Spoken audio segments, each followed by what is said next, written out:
नमस्कार मंडळी, good morning. तर आता ना सकाळचे वाजले ते 10:30-11 वाजायला आलेत. आम्ही निघालो आहे हॉस्पिटलला. तो वरदला घेऊन हॉस्पिटलला चाललो आहे आणि स्कूटी न्यायची म्हणून मी इथं ना माझी स्कूटी पुसून घेते. तर आज 14 तारीख आहे. तर आज आहे व्हॅलेंटाईन डे. पण व्हॅलेंटाईन डेपेक्षा पण महत्त्वाचं आहे ते म्हणजे पुलवामामध्ये जो हल्ला झाला होता ना, जो याच दिवशी झाला होता. त्यामुळं व्हॅलेंटाईनच्या डेच्या शुभेच्छा देण्यापेक्षा ना मला असं वाटतं की ते जे शहीद झालेले आहेत ना पुलवामा हल्ल्यामध्ये, त्यांना आपण भावपूर्ण श्रद्धांजली दिली पाहिजे. तर चला, आज आम्ही शॉपिंग पण करणार आहे थोडीफार, कारण खूप दिवस झाले काही घेतलेलंच नाही आहे. तर वरदला हॉस्पिटलमध्ये नेऊ, त्यानंतर मग शॉपिंगला पण जाऊ.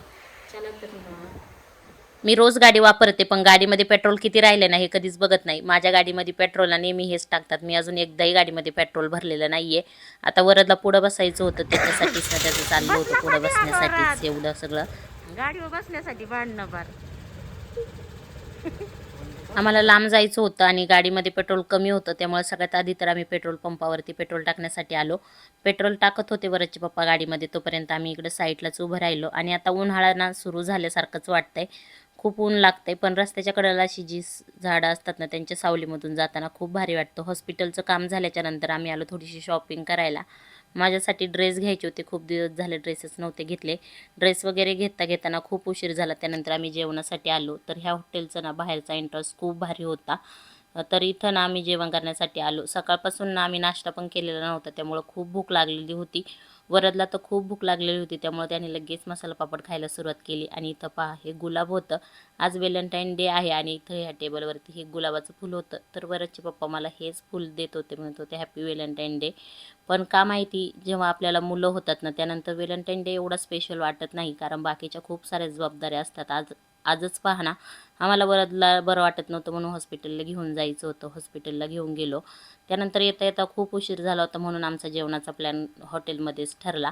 तर म्हटलं चला जेवणच करून घरी जाऊया. तर मग जेवण वगैरे छान असं केलं आणि हाच व्हॅलेंटाईन समजायचं. तर बाहेर जेवण केलं सगळ्यांनी सोबतच. त्यानंतर ना क्रोमामध्ये गेलो होतो. आम्हाला एक वस्तू पाहिजे होती गिफ्ट देण्यासाठी, ती पण पाहून घेतली. त्यानंतर घरी आलो आम्ही. रात्री मला खूप आईस्क्रीम खाऊशी वाटली होती, म्हणून मग आहोंना मी सांगितलं की मला आईस्क्रीम घेऊन या.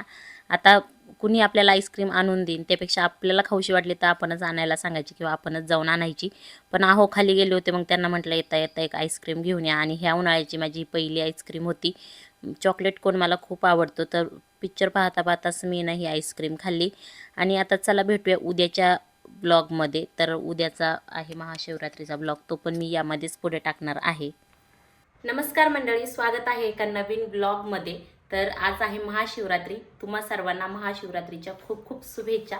तर आता आम्ही चाललोय मंदिरामध्ये आणि वरद आणि मी स्कूटीवर जाणार आहे. त्याचे पप्पा पुढं गेलेले ते गाडी सर्व्हिसिंगला टाकायला गेलेत. आता त्यांना पण आम्हाला घ्यायचे. तर चला मग.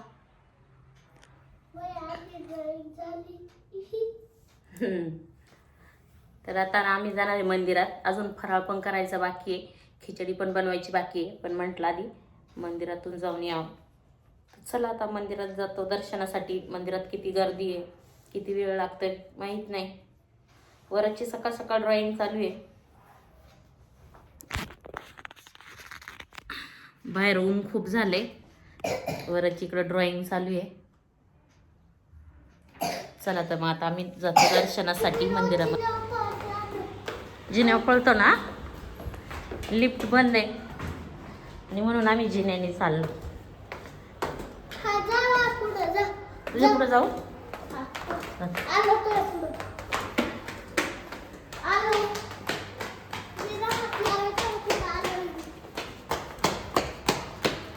थांब थांब थांब.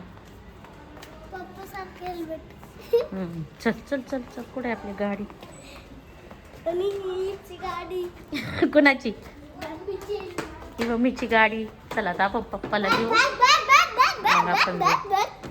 तर आम्ही वरच्या पप्पांना पिक केलं. त्यानंतर आम्ही मंदिरामध्ये जाण्यासाठी निघालो. जवळच आहे आमच्या घरापासून मंदिर. आज संडे असल्यामुळे ना मंदिरात जरा जास्तच गर्दी होती आणि भरपूर मोठी लाईन होती. लाईनला लागलो आम्ही. त्यानंतर ना इकडं ना प्रसाद पण मिळत होता. तर सगळ्यात आधी तर आम्ही दर्शन करून घेतलं आणि खूप छान असं दर्शन झालं. तर इथं मंदिरामध्ये जास्त काही जागा नव्हती, त्यामुळं ना 2-2, 3-3 माणसांनाच आतमध्ये जाता येत होतं. दर्शन वगैरे घेतलं. त्यानंतर इथे महाप्रसाद पण होता सगळ्यांसाठी. मग महाप्रसाद घेण्यासाठी परत लाईनमध्ये आम्ही थांबलो आणि इथे केळी आणि साबुदाणा वड्याचा महाप्रसाद होता, तो पण आम्ही खाऊन घेतला. तो खाल्ल्याच्या नंतर मग दुपारी घरी आलो. घरी आल्याच्या नंतर ना आम्हाला इथं भूक लागलेली होती, मग काय गरमागरम खिचडी केली. आणि आता तुम्ही म्हणसाल की दोन्ही कढईमध्ये खिचडी का बनवली, तर एक तिखट खिचडी आहे आणि एक कमी तिखट आहे. तर वरद काही जास्त तिखट खात नाही म्हणून त्याच्यासाठी कमी तिखटवाली, आणि ही जी आहे ती आमच्यासाठी केलेली आहे. तर 2 कढयांमध्ये 2 खिचड्या केलेल्या आहेत. तर हिरव्या मिरच्यासुद्धा इथं तळून घेतलेल्या आहेत मी. आणि आता खालून येताना मस्त असं उपवासाचं जे काय आहे ना, चिप्स वगैरे, राजगिऱ्याचे लाडू, चिक्की ते पण घेऊन आलेलं होतं. आणि आजचा फराळामध्ये ना एवढं सगळं काही होतं खायला. आणि आता संध्याकाळीसुद्धा उपवासच असतो महाशिवरात्रीचा. संध्याकाळीसुद्धा मग तर दुपारी आम्ही सगळेजण इथं ना फराळ करायला बसलो. आणि वरदला सुद्धा आज उपवास घडला थोडासा, कारण त्याला पण आम्ही खिचडीच खायला दिलेली होती, त्याच्यासाठी मी स्वयंपाक बनवलेला नव्हता. चला तर मग या फराळ करायला तुम्ही सगळे पण. आणि व्हिडिओ कसा वाटला ते नक्की कमेंटमध्ये सांगा. व्हिडिओ आवडला असेल तर लाईक करा, शेअर करा आणि आपल्या चॅनल सबस्क्राईब करा. भेटूया एका नवीन व्हिडिओमध्ये. तोपर्यंत बाय.